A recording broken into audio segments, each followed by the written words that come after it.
All right, listen up. We're not here to just skim the surface of contract formation. You think it's just about offer, acceptance, consideration? Wrong. It's a battlefield. An offer is born, it lives a fragile life, and then, more often than not, it gets killed.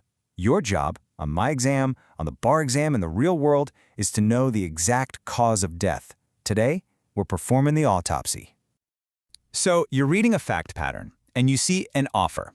The rookie mistake is to immediately start looking for an acceptance. Don't do it.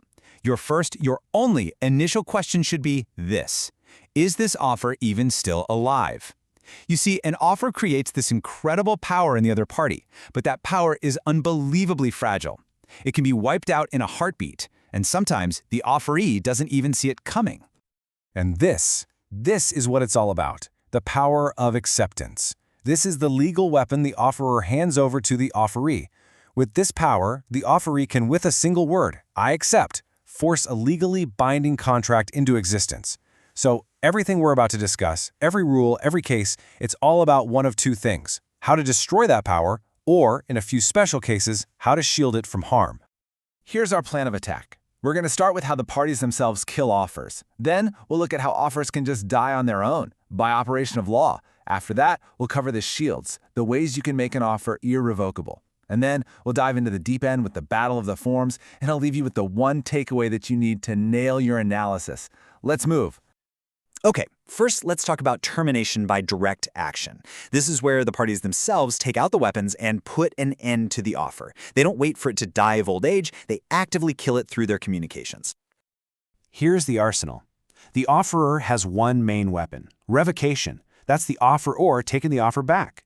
The offeree gets two: rejection, which is a simple no thanks, and the counteroffer, which is more complex.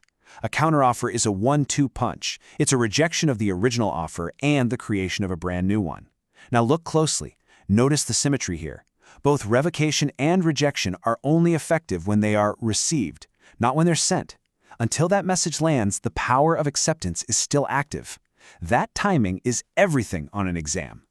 Now, a revocation doesn't need to be a formal letter that says, "I hereby revoke." The classic case, Dickinson v. Dodds, taught us about indirect revocation.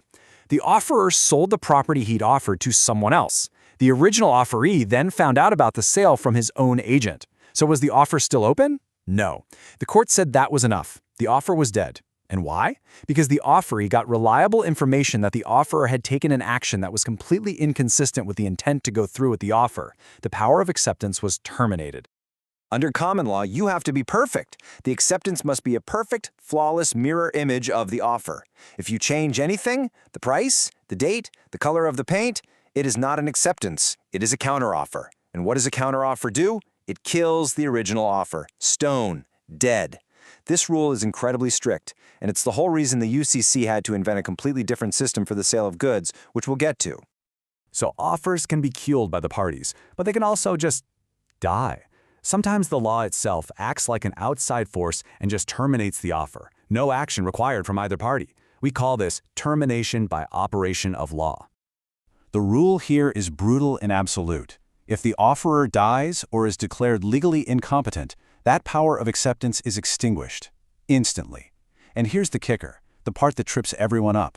It doesn't matter if the offeree knows about it or not. The offeree could be mailing their acceptance at the exact moment the offerer dies, and it's too late. The offer is already gone.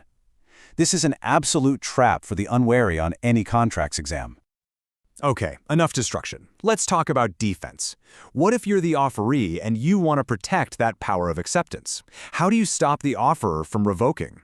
How do you make a normally revocable offer invincible, at least for a little while? You use one of the shields. There are four main ways to make an offer irrevocable. First and simplest is the option contract. You basically pay for the right to keep the offer open. Second, if you're dealing with a unilateral contract, simply beginning performance can make the offer irrevocable. Third is detrimental reliance, using the doctrine of promissory estoppel. And fourth, under the UCC for sales of goods, we have the special firm offer rule. This is a perfect example of how the law evolved to protect reliance. Under the old rule in James Baird, a subcontractor could submit a bid, have the general contractor rely on it to win a project, and then just revoke the bid. It was harsh. But then came Justice Traynor in Drennan v. Star Paving, and he changed everything. He argued that when the subcontractor made the bid, they had to know the general contractor would rely on it. That foreseeable reliance created an implied promise not to revoke. This is a brilliant use of promissory estoppel, not as a sword to create a contract, but as a shield to make an offer irrevocable. For any exam, you absolutely have to know the difference between a common law option and a UCC firm offer. They are not the same thing. Look at this chart. An option contract needs consideration, some payment, even $1, and it can be for any kind of contract. A UCC firm offer under Section 225 needs no consideration, but it has to be for the sale of goods, it has to be from a merchant, and it has to be in assigned writing.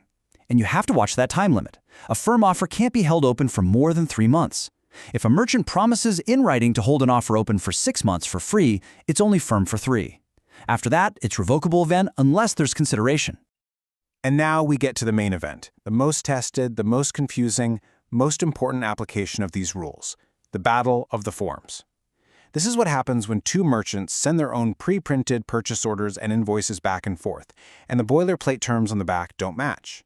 The common law made a complete mess of this, so the UCC drafters created Section 2207 to try and fix it. The problem under the common law was something called the last shot rule. Remember the mirror image rule? Well, because any form with different terms was a counteroffer, the party who sent the very last form before the goods were shipped got all of their terms. It was a ridiculous system that rewarded whoever fired the last shot. UCC 227 was designed to completely demolish that rule and find a contract based on the party's actual intent, not on a technicality. You will approach every single battle of the forms problem using this exact 3-step process. Memorize it. Do not deviate from it. This is your lifeline. First, you look at subsection 1 and ask, do the writings even form a contract? If the answer is yes, you proceed to subsection 2 to figure out the terms. If the answer is no, but the parties acted like they had a contract anyway, you jump all the way down to subsection 3. Okay, so let's say you found a contract under subsection 1. Now what? Under subsection 2, we figure out what to do with the additional terms in the acceptance. The default rule is they are just proposals that the original offeror can accept or reject. But if the deal is between merchants, those additional terms automatically become part of the contract unless one of 3 things is true. The most important one is material alteration, a term that would cause surprise or hardship, like disclaiming all warranties or adding a mandatory arbitration clause. That's a material alteration, and it's out. Now, what if the terms aren't just additional, but they're different? What if they directly conflict? For example, the offer says 30-day warranty, and the acceptance says 90-day warranty. The UCC text is a little unclear here, but most courts have adopted what's called the knockout rule. The conflicting terms knock each other out of the contract entirely. They're both gone. Then, to fill the hole that's left, the court will insert a default term from the UCC, which we call a gap filler. Finally, there's subsection 3. This is your safety net. It covers the situation where the forms are so different that they don't form a contract, but then the seller ships the goods and the buyer accepts them. Clearly, they have a deal, right? Subsection 3 says yes, a contract is formed by their conduct. And what are the terms? Well, you look at their forms and you only keep the terms that they actually agreed on.